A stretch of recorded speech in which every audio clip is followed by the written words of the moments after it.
with Vancouver Canadians pitcher Thomas Ruwe. Thomas, congratulations on joining the Blue Jays organization last year. Coming across your story from drivelinebaseball.com, you certainly have had a lot of roadblocks thrown your way, and I'm going to link this story definitely in the post coming up. But how did you manage to get through all that? I mean, talk about back injuries, lack of velocity, the opportunities weren't there, but what made you decide to keep going? Honestly, you got to look at where you are, and you got to know where you want to go. And you just got to be willing to do whatever it takes to get to that next level. And for me, it was, Driveline was a giant part of that. That summer I trained at Driveline. I drove, I think close to like 10,000 miles on the road because of COVID, and I lived in Nebraska, and I wanted to have my car so I could train in Seattle. And you just can't let any roadblocks stop you. You just have to keep going, keep pushing through, find a way. So yeah. I understand it was a college roommate of yours who's actually involved with Driveline. I guess he was really the big reason you got into that program. Yes, Chris Langan. He was my roommate in college. I love that guy. And I had just come off an arm surgery from my senior year at Missouri Western. And he kind of reached out to me and was like, hey, you should look into Driveline.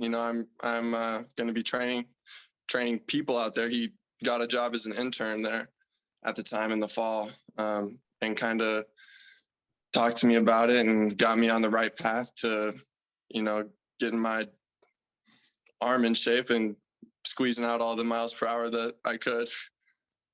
And you're certainly able to do that. I know, I believe in that story from Driveline, your velocity was, I guess, mid to low 70s, and then it eventually got higher and higher and higher up to the upper 90s.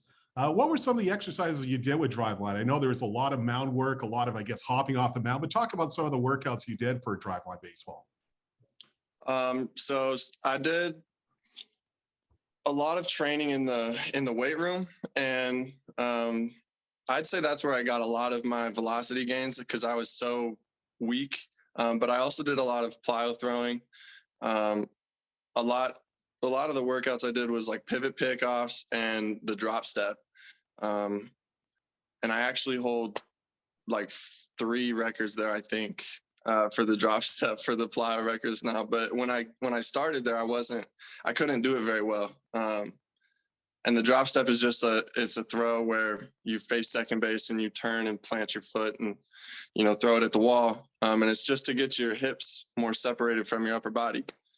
And that's what I wasn't very good at doing. And so we, implemented the drop step, and I worked on that. And that was part of my, daily, or I guess I did it 3 times a week on like higher intensity throwing days. So just worked on that, and eventually, got to the point where I was doing that pretty well, and my body was moving through it. So, yeah.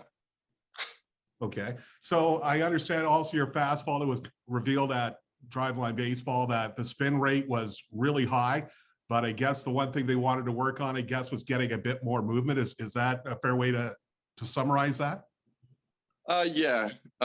So I was spinning the crap out of it, but it just wasn't very good. It wasn't very efficient. And so that was one of the big things that we worked on. And I'm still currently working on, is trying to maximize my efficiency.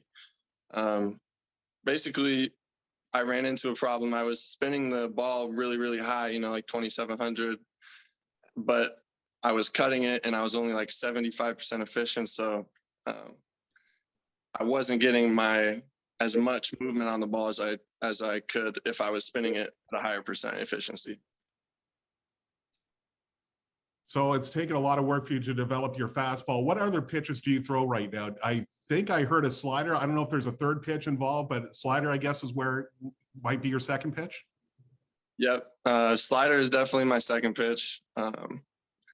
It's a bigger sweeping slider. It's not a hard and tight slider, so to speak. It's a bigger, little slower, but just a lot of movement on it. Have you developed a third pitch at all, or are you just basically focusing on the fastball and slider? I'm working on a third pitch right now. I hope to be able to bring a cutter to the table this next year. I think that'll help in a lot of ways. But yeah, I'm ready to start facing some hitters, hopefully like in the next month, and see how that plays. I brought it out a little bit in Vancouver. I threw it like 2 or 3 times, and it looked pretty good. So just gotta keep working on it. You mentioned Vancouver. Is there like a game plan to use? Okay, I have to use so many fastballs, so many sliders, maybe working the changeup, or do you just kind of go on feel that day of what's working for you? For me, out of the bullpen, I used to throw a changeup, and I actually got sent down at the start of the year to work on eliminating my changeup because what was actually going on was it just wasn't consistent enough, and it wasn't the shape that I wanted it to be, as often. And coming out of the bullpen, you're only going to throw 15, 20 pitches at, hopefully if you're doing well an inning. And, just wasting, it felt like I was wasting the changeup when I have such a good slider and fastball. I feel like when it's on, the changeup was just like a coin flip. So I got sent down to work on just fastball slider. And I worked on that and was down there for about like 3 weeks, 4 weeks maybe, and got called back up to Dunedin shortly after that. So how big, you mentioned getting sent down, I guess, to working your stuff, but how much did you need that? Kind of a nice refresher, kind of take a break, kind of step back a bit. Obviously, you came back a different pitcher. The results started to show up in Dunedin, and that led to your promotion to Vancouver. Yeah. In the moment, it definitely was hard to like swallow. As a competitor, you don't want to, leave the competitive situation. But I definitely needed it. And I think I would have been fine had I stayed. But it was something where I really got to just focus on, okay, this is what I'm doing. I don't have to worry about if the guys score. I can just throw the slider, throw the fastball, get comfortable throwing the slider in a full count, just really work on some stuff. I think there was one at B where I think I threw the slider 5 times in a row, just like working on stuff. And that's a little bit harder to do in a competitive situation in a game. So that was one thing that really helped me. Yeah. Who was the one, or who were the people that helped you out, kind of get you back on the beam when you had your, between your first stint with Dunedin and then your second?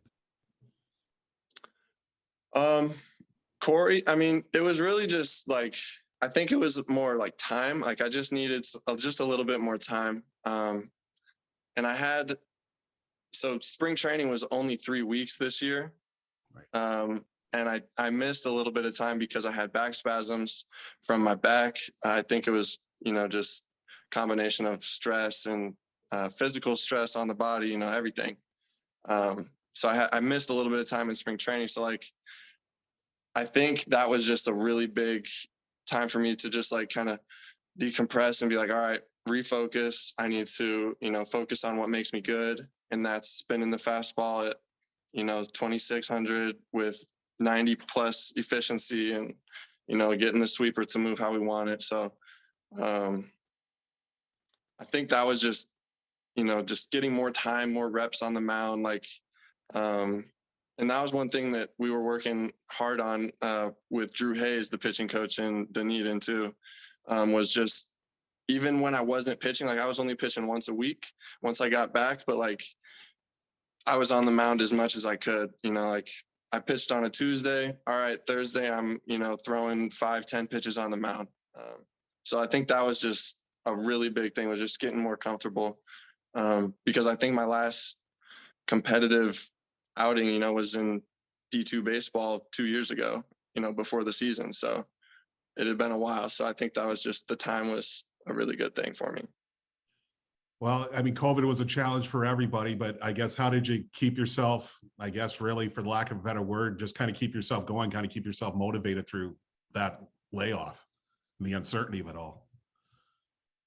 It was definitely tough.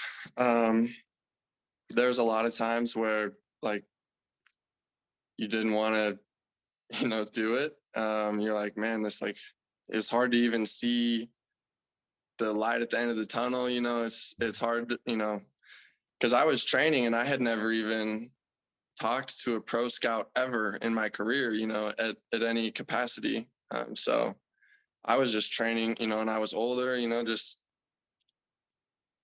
with this belief that, just this like self-confidence almost, or like that I knew I was going to do it. I don't know how I'm going to do it. I just know that I'm going to. And it's going to be hard, just accepting that, and just going pedal to the metal, just doing everything you can. Eventually leading up to the signing of your first professional contract, what was that like to sign on the dotted line? Signing on the dotted line was such an emotional day. I actually wanted to be with my family when I did it, and so I flew back home. I was in Seattle when I was offered, and I flew back home so I could be with my fiance at the time, who's now my wife. Okay. And yeah, that was, I was tearing up the whole day, basically, ever since I got the call, just out of like just pure happiness. And like for the first time, like I was just like really, really happy, and like felt like my hard work had finally paid off. I know that I had been working hard for so long, but it felt like finally, like, all right, I finally got a little bit of taste of success. So like, let's keep it going, type of a thing. It was just a lot. It was a lot of emotions. You talk about your wife, I believe your mom, your friend Chris, as you mentioned, from Driveline. Who are the other people who helped you out along the way? I'm sure you had pitching coaches or maybe coaches that taught you some good lessons along the way. Who are some of those people that helped you out along the way? So Steve Gossett actually is probably a big reason why I'm here where I'm at today. Obviously, if you asked him, he would tell you that I put in the work, and that's what he would always tell me whenever I would thank him, for helping me out. He'd say, "Oh, you're doing the work," but he definitely was in my corner from my freshman year of college. It's a funny story, actually. So I was throwing, during winter break, Christmas break, in the YMCA at the tennis courts, and he comes in and like actually like kicked me off the tennis court because he was giving a lessons and he had booked the court or something. And so I'm like walking off the court. I'm like, dang, this dude just like kicked me off the court. And he's like, wait, are you, pitcher or whatever? And I was like, yeah. He's like, well, why don't you stick around? I'll help you out. And he was a scout with the Mets and the Cardinals, and he had scouted a lot of good players. And, he gave me lessons. And from there on, he kind of, every time I would come home, summer break, Christmas break, Easter, whatever, he would help me out. I would go play catch, with him, and he would just kind of give me a few pointers, a few things for me to work on. And then I'd go experiment and come back and, figure a new thing out. And then he helped a lot with my development, just kind of keeping me motivated too. He would, I don't know, it's he's like my second dad, kind of, in a way, but yeah, he's a real good guy. So he helped me out a lot. Okay. Now let's focus on your first professional season. And of course, there were some rule changes that minor league baseball implemented. And I think the one that was certainly the impact on the pitchers when you were at Dunedin was the automated ball strike zone. What was that like, pitching with that instead of just having a home? Well, you did have a home plate umpire, but he wasn't making the decisions on the balls and strikes. What was that like? It was interesting. It was really interesting. I honestly, some of the games, I mean, it was just kind of weird how they did it. Some of them, like, it wasn't like it was scheduled, like your first 4 games of the series are automated, and then last, there was no schedule. So that was kind of weird. So like one game, you could play 6 games in a row that were all automated and then you get 2 in a row that are the regular umpire. And it just made for a lot of uncertainty about the game. It was like another level of just weirdness, kind of, like I thought when it was working, when the technology was doing its job, it was fine. I'm not going to say it was great, but it was fine. I'm a pitcher, so, but yeah, it was okay. I guess it must have been, I guess, a nice adjustment now getting when reported to Vancouver that, hey, now you can pitch with a real home plate umpire behind the plate.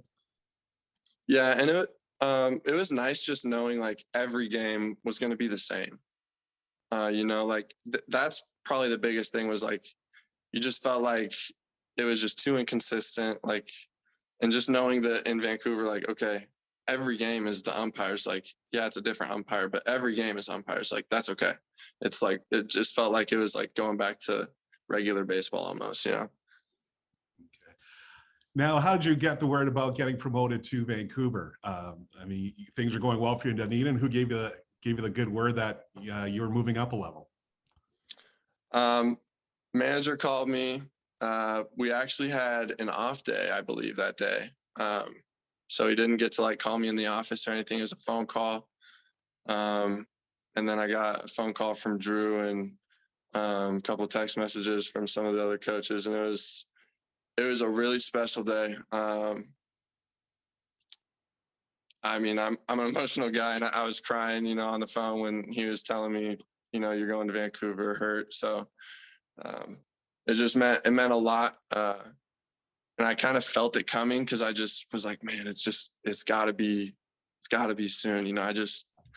Because every time I was pitching, I just felt like I was getting a little bit better. So it felt really good, but it was hurt. So, yeah. So you go to Vancouver, or really Hillsborough, and didn't get a chance to go north of the border. I don't know if you've been to Canada yet, but what were your thoughts of getting to pitch in Hillsborough to round out the year? Hillsborough was interesting. It was definitely like different than I expected. Mm-hmm. Hillsborough is a decent town. We just stayed in the hotel a lot. We didn't really do much. At least I didn't. But I really wish I could have been in Vancouver. Sure. And I hope I start there and we go to Vancouver next year and I get to experience the crowd and stuff, because there had been guys on the team that had played there years prior, and they talked about, oh man, you're missing out on Vancouver, dude. Yeah. And it's like, they're talking about 2,000, 3,000 fans, almost every night. It's like, wow, like that would be amazing. So it was a good experience. It was a lot drier than Florida, I will say that, which was a little nice. I wasn't just dripping in sweat every game, so that was a good change. Well, you had a pitch. Well, I guess it's kind of a fact of life, unfortunately, in Dunedin, that not a whole lot of fans go out to the games there. It's always been like that, but for the Blue Jays, they own the team, so it is what it is. But in Hillsborough, you pitch maybe in front of 50, 100 fans. How do you try to, I guess, keep yourself pumped up and when you take to the mound? It's honestly just sticking to your routine. Because for me, I think I struggled a lot in the beginning because I let the situation get big, whatever it was. I just wasn't in the situation. And so for me, it's just really sticking to my routine. The 8th, 9th innings coming around. Okay, I know that's my time. So in this inning, 6th inning, I'd start doing my moving around, doing some plyos, and really just trusting your routine and trusting your preparation to get you ready for the game. And then that honestly prepares you for any situation, whether it's of 2,000, 3,000 fans, because I pitched in front of that in at the Cardinals in Florida, and on like 4th of July, July 3rd night. And I've also pitched in front of, 5 fans before, so you have to just really trust your routine and stick to that, and just, trust that you're going to be able to put your best self out there every time. So. Well, talk about your routine. If you can maybe summarize it, how do you get ready for a game? What's it like from game day to when you hit the mound? So being in the bullpen I personally like it because it's like every day basically, except for like the day right after you pitch, like, all right, man, there's a chance I'm in this game, so it's like you constantly are locked into the game. But from like a day-to-day standpoint, you get home from the game, maybe you took a pre-workout in the 7th inning because, you're getting ready for the 9th or whatever, and you're all pumped full of caffeine. You got to find a way to get to bed before, 1, whatever, so you can get some sleep so you can be ready to pitch the next day. So that's kind of a challenge. But yeah. Okay, so that's just interesting how you prepare for if you are pitching that day as compared to, well, maybe when you're not. I want to talk about, I guess, one of your outings. It was against Everett. You entered the 9th inning with the bases loaded, and the team was clinging to a lead, and you managed to get the job done with, I guess, what was a fly ball double play. But what was that like?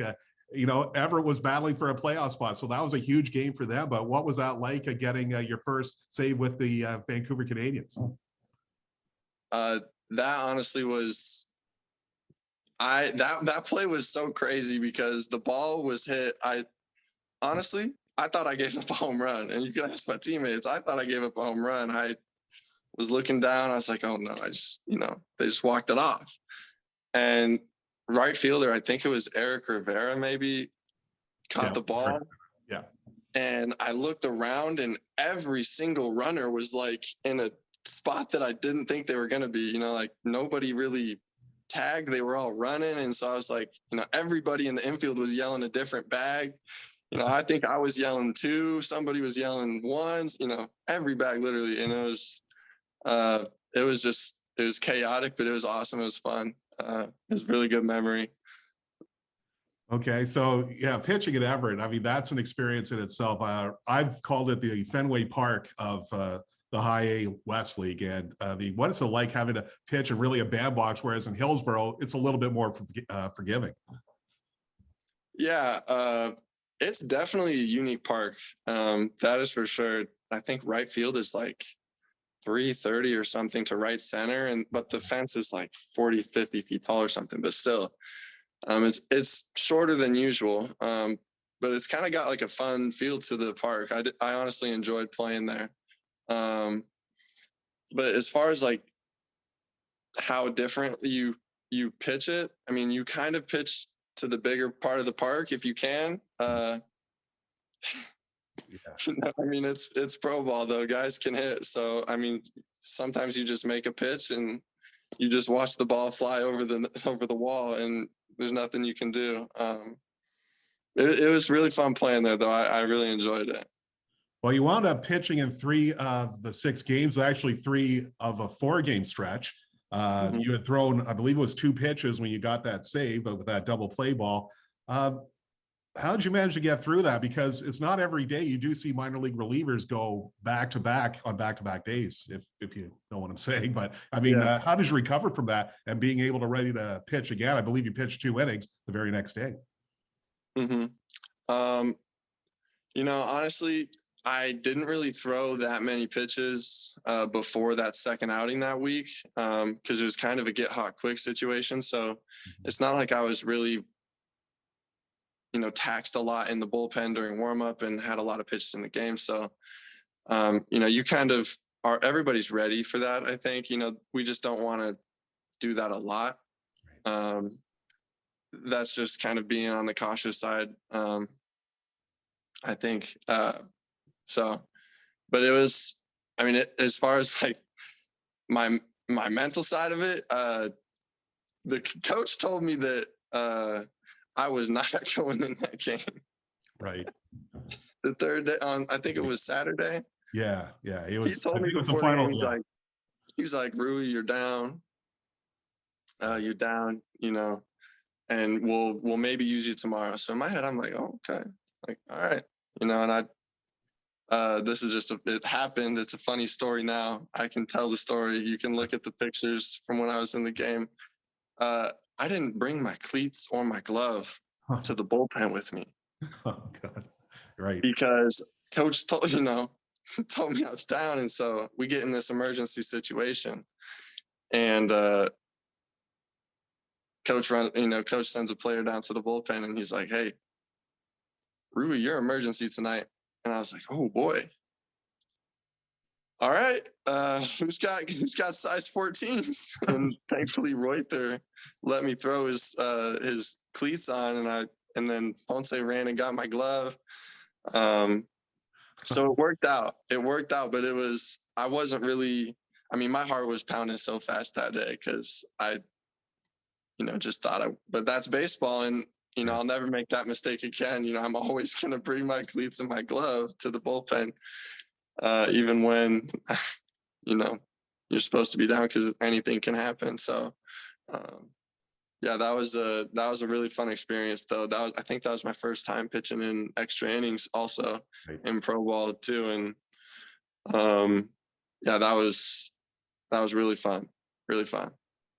I don't know if they wanted to use you for 2 innings, but they did. And I don't know if you had bugged them about maybe pitching a 3rd inning, but as it turned out, David Schneider, usually a position player, came in and pitched that game. But did they say, hey, thanks for the 2 innings, we'll get you out of here? Or was there talk of a 3rd inning perhaps? No, they were like, it's, 2 innings is your limit. You're pitching really well, but 2 innings is your limit because you did pitch yesterday. So they were just being careful. And I think they would do that with anybody that was pitching if they had gone, back-to-back days like that. I think 3 innings was just, it would have, one, I've never gone 3 innings before in pro ball. So it just would have been too many firsts, I think. So. Well, you certainly had your stuff working that day. 5 strikeouts in those 2 innings. What was working for you? I guess obviously the fastball and slider hadn't been really electric for you. Yeah, the slider and the fastball they were playing really well. Honestly, I was just attacking, and I don't know. I've like reached this different like mentality, I guess, where, it's like pure competitiveness. And I didn't really have my best velo in the 2nd inning, and, I didn't really have my best quote unquote slider, but you just attack with what you have. And yeah, it was just, I don't know. It's just like that kind of flow state, I guess, is what some people will say, or you've heard maybe other people say, but just, yeah. Well, you also had another really good 2-inning outing to end your season, striking out 4. That was a nice way for you to end your season and kind of leave 2021 with a good taste in your mouth, considering how it started. Yeah. It definitely was a lot better than having given up, 6 runs in 0.2 of an inning. It was definitely a lot better. It gave me hope, though, because I did in that last outing, I think I flashed the cutter. And looking on the TrackMan stuff, I think the profile looked pretty good. So tying that back in, bringing the cutter in this next year, I think is going to be really good. Building blocks. I was able to throw the cutter in the game, and that's what Phil I was kind of hesitant to throw the cutter because I was like, well, I'm just really trying to emphasize fastball slider. And he's like, well, just throw the cutter. It does, throw it once or twice. It's not going to matter. And I threw it, and it looked pretty good on the numbers. So been working on it for next year. So yeah, that last game was a good building block for the off season. And speaking of the off season, I take it you probably got to go to Instructs or probably down to Dunedin. What's the off season been like for you? I have not been down to Florida yet. I have just been training here in Missouri where I live. So just been grinding away, lifting, throwing. I took 2 weeks off from the season where I just didn't do anything, and got back into training. So it's been a good off season. I put on some weight. Pretty excited. And for 2022, maybe you might be back here with Vancouver, and actually to be in Vancouver this time around, maybe New Hampshire, because, being 26 years old, we don't know. I mean, there's a lot to be decided between now and then, but what are your thoughts heading into 2022 and what you're hoping to accomplish? I don't want to limit myself in any way. I just am really excited to keep, to keep working, to have an opportunity to keep playing. I'm just so thankful, honestly, every day that I get to play baseball still. And every day that I'm playing, even practicing, shagging baseballs in the outfield, I just love it. So just looking forward to keep playing and keep having an opportunity to get better, keep working. So final question, I just wanted to ask, who did you cheer for growing up? Did you have a pitcher that you liked or someone maybe you tried to emulate on the mound? No specific pitchers really. When I was growing up, I liked the Cubs growing up. But I didn't really love, there's a lot of good pitchers everywhere, but I would say somebody that I did a lot of looking at videos of was in college. I really watched a lot of Max Scherzer videos, and I just would just try to imagine how his body hits those positions that he hits. And I would just try to, recreate that in my head and try to, bring some of those things to my delivery. And obviously we throw differently, but Max Scherzer was kind of one that I just liked his delivery and watched a lot of him. So yeah, it's not a bad guy for as far as footsteps to follow. So Thomas, I just want to say thanks a million for taking part in this chat. All the best to you to end off 2021 and into 2022 and beyond. Thanks again for your time. Yeah, thank you for having me.